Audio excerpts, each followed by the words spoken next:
Okay, so I've got an exciting unboxing to do today. I finally bit the bullet, bought some lithium batteries. So I've got another video that's out that talks about what kind of different trolling motor batteries options you have out there, the pros and cons of each kind. Check out the video description to check those out. I'll go into depth the differences between and why I ended up with some lithium batteries. The batteries I ended up choosing are the AoLithium batteries.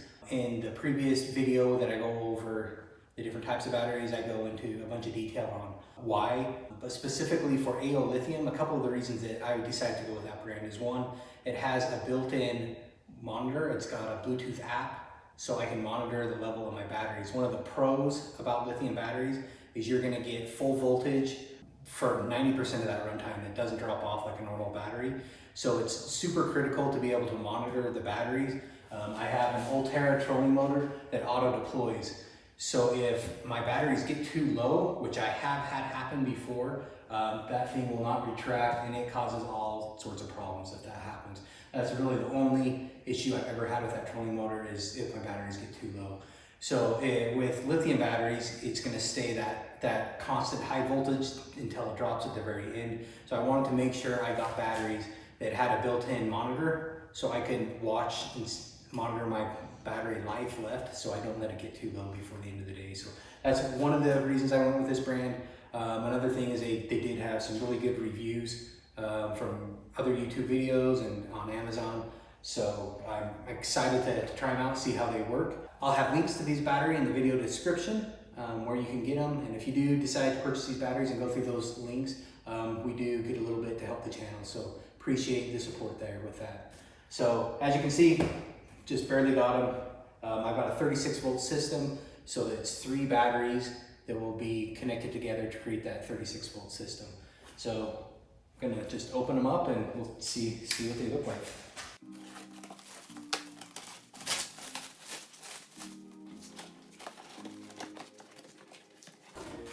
Okay, so you can see these are the AoLithium.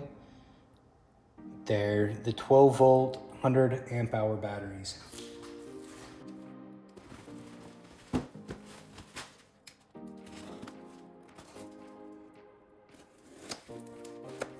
Okay, so it looks like it comes with a little product manual. Okay, so that's kind of nice. It shows both series and parallel how to do it. We'll be connecting ours in series to get that 36 volts. Another thing on these batteries is they come with an 8-year warranty. That was another benefit that I liked that AoLithium offers. Open it up.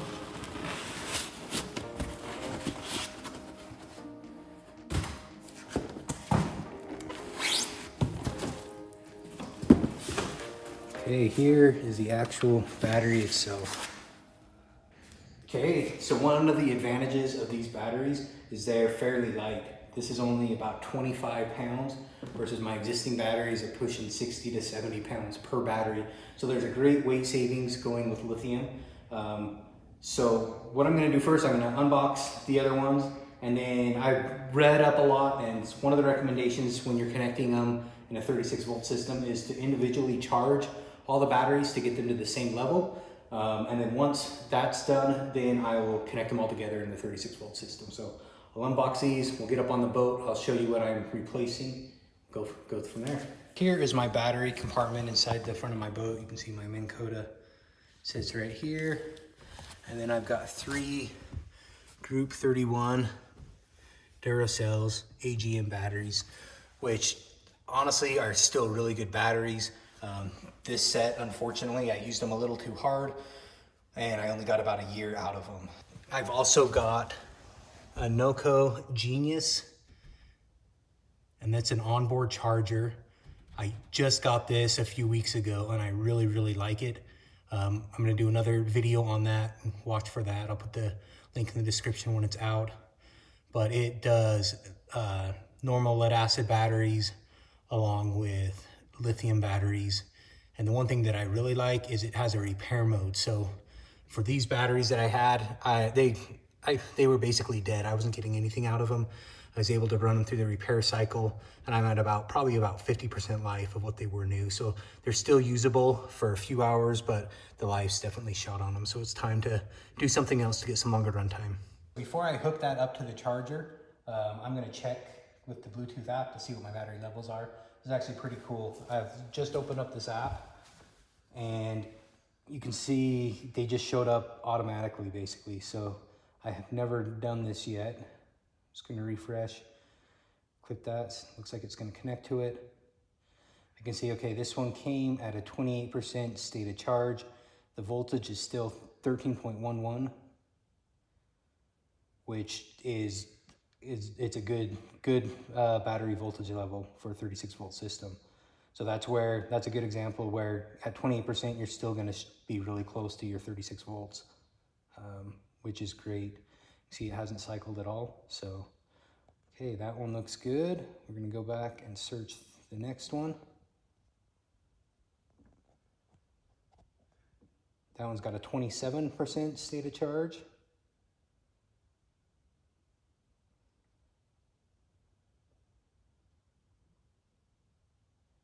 And the last one, it's got a 28. So they're all pretty close. So what I'm gonna do is just put the battery chargers on them and let them charge up individually without hooking them all together. Okay, I've got all 3 batteries hooked up independently. They're not connected together in series for the 36-volt mode. So we're gonna let them all charge up separately so they get at the same state of charge, charged up before we connect them together. So on this charger, right now it's in the off position. I'm gonna click it over to lithium, which is blue. Zoom in there on that.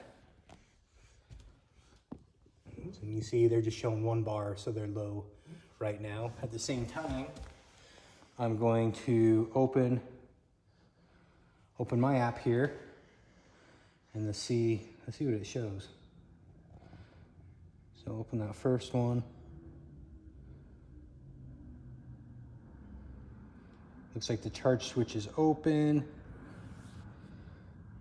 I should have paid better attention to what it looked like before. Well, there you go. You can see that it's getting power. 67 watts. The voltage is going up. It's got 510 current. So you can see right here, estimated charge time. That's pretty cool. Shows it's going to take about 9 hours and 18 minutes to fully charge. So having this app and getting these analytics are super helpful. That way you know how much time you have left, how long it's going to take. It looks like it's getting through its different things. So now we're down to 6 hours of charge time on this one. So we will just watch this, and once they're fully charged up, we'll come hook them, finish hooking them all up. Okay, so while this is charging, I'm just opening the app, checking it. A couple of really cool things that I noticed. So that charger that I have, that no-code charger, is a 10 amp charger per bank. If I look at the current going in, now that we've stabilized and it's in a good charging state, we are at that 10 amps. And then I can look down and it shows the residual capacity of the battery, which means how much you have left, which is 32. So if you minus that 32 from 100, you're at about 68% out of 100. And then if you look at the charge time, so it should charge 10 amps per hour at a 10 amp rate. So all these numbers are adding up, and so we're about 6.5 hours because we have roughly 65 to 68% of the battery left to charge. So everything's matching up with what the battery charger says it should be doing, along with the charge rates that you should be getting. So it's actually really handy to have this app. It just is a good safety check to make sure everything's working like it should. All right, so these sat overnight. They're all charged up now. I'm gonna pull my old batteries out now and connect these in series. We'll put them back on the charger and let them balance themselves out. So just a quick comparison of the new lithium battery versus the Duracell AGM batteries that I had. These Duracells, really they are still a good battery. I did get some good long life out of them. The challenge is if you discharge these batteries too much, you will ruin them prematurely. That's what I did. I would drain it down way too far every trip instead of only discharging to the 50 to 30% level that they recommend. I would take it down way too much as I tried to extend my day. So totally my fault, I think, that I didn't get more than about a year out of these. But I'm hoping that with the lithium batteries, I'm going to be able to get that full 100 amp hour usage. That's one of the big selling points of going lithium, is you can discharge them all the way without having the negative effects that you get from a lead acid battery. All right, so I just got these hooked up in series. Basically what that does is that takes 3 12-volt batteries and turns them into a 36-volt system. Let's see if I wired them up right. We'll try turning my trolling motor on. Success. So I'm just going to plug this back into the charger and let them balance, and they'll be ready for when we go out. So the next few clips that you're going to see were taken from the first time I had my boat on the water using these. I took a couple screenshots and did some recordings of how the battery was performing throughout the day. If you also want to see the full video of this trip, it'll be available on our YouTube channel. I'm at power level 5. So right now I'm at power level 5, 1.3 miles an hour. You can see it's saying I've got 10 hours and 6 minutes of runtime. I'm going to bump up my speed. So actually I'm down to 1.2. So this is typical kokanee speed that I normally would troll, right around 1.2, 1.3. It's showing 10 hours of runtime. I'm going to bump this up to like 1.7. I'm going to go power level 7 on my trolling motor. And you can see real time how my estimated runtime drops. So I'm down to about 4 hours and 58 minutes. I think once it settles, it'll come back up. So I'm at 1.7 miles an hour again. And that triggers a strike right there too. Yeah. 5 hours. Little change. Yeah, this guy's got some head shake. Okay, so you can, Come on. okay, so now you can see it settle down at 5 hours and 48 minutes. So far, we've been out for about an hour. I'm at 87% battery. The cool thing about the one I got is it's got a monitor on it, so you can look right at it. I'll put it up on the screen so you can see what I'm talking about. But you can see I'm at 87% right now. At the speed I'm going, which is 1.2 miles an hour, which is what I typically troll for kokanee. Power level on my remote is 4.5. It's showing that I've got 12 hours and 42 minutes left of battery, which is amazing. Before I was getting maybe 6 hours tops. So if it's accurate, we're looking really good. The other cool thing is if I bump up my speed, so bump up to 7 on my trolling motor, that's going to kick us up to 1.5 to 1.7. I can look on the app and it immediately drops down. You can see that, oh, it's a burst of power. It's saying I got 4.5 hours. If I give it just a minute, that'll settle and I'll probably be somewhere in like the 6 hour range. So very, very cool to be able to monitor your batteries and see what level you're at and to be able to get the full usage out of these batteries. Super excited to try them. So now we just get a kokanee to bite. This is my first day on lithium batteries. They held up amazing. We were out for about 6 hours. Normally I'm trolling at about power level 4 on my trolling motor. I was up to 6 and 7 all day long because of the wind that we had, and we still have, I think I'm right at about 30%. You can see this little chart, 28, 30, and still have probably a good another hour or two of runtime. So definitely work for this trip all day long.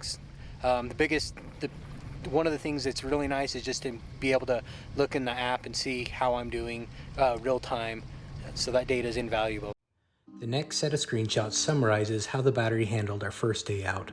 When we first started, the water was calm. I was at power level 5 out of 10 on my trolling motor to maintain about 1.3 miles an hour. If you look at the power usage, you can see it was taking about 9 amps or 120 watts. As the day went on, it got windy, and we had to crank up the power to maintain speed. This day, we also found that the fish preferred about 1.6 miles an hour, so by the end of the day, I had my trolling motor set at a much higher speed than I typically would. Even given these conditions, the batteries performed flawlessly and lasted our whole trip, which was about 6 hours long, with about 30% to spare. If I had been using the AGM batteries, I would have only gotten about 4 to 5 hours max given the conditions, and that would be draining them much more than the recommended 50%. On top of that, I would have had to use my gas kicker to finish the day. And if you're wondering if we ended up catching any big kokanee that day, here's the proof. It was a great day fishing as well.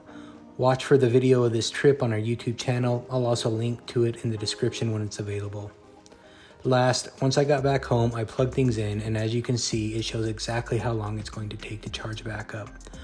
Overall, I'm very happy with the first day results. I plan on creating some additional update videos to talk about how they work long term. Hope this video is helpful. Make sure to check out the links in the description for where to buy these batteries, and also a complete trolling motor battery guide we have on our website. Thanks for watching, happy fishing, and tight lines.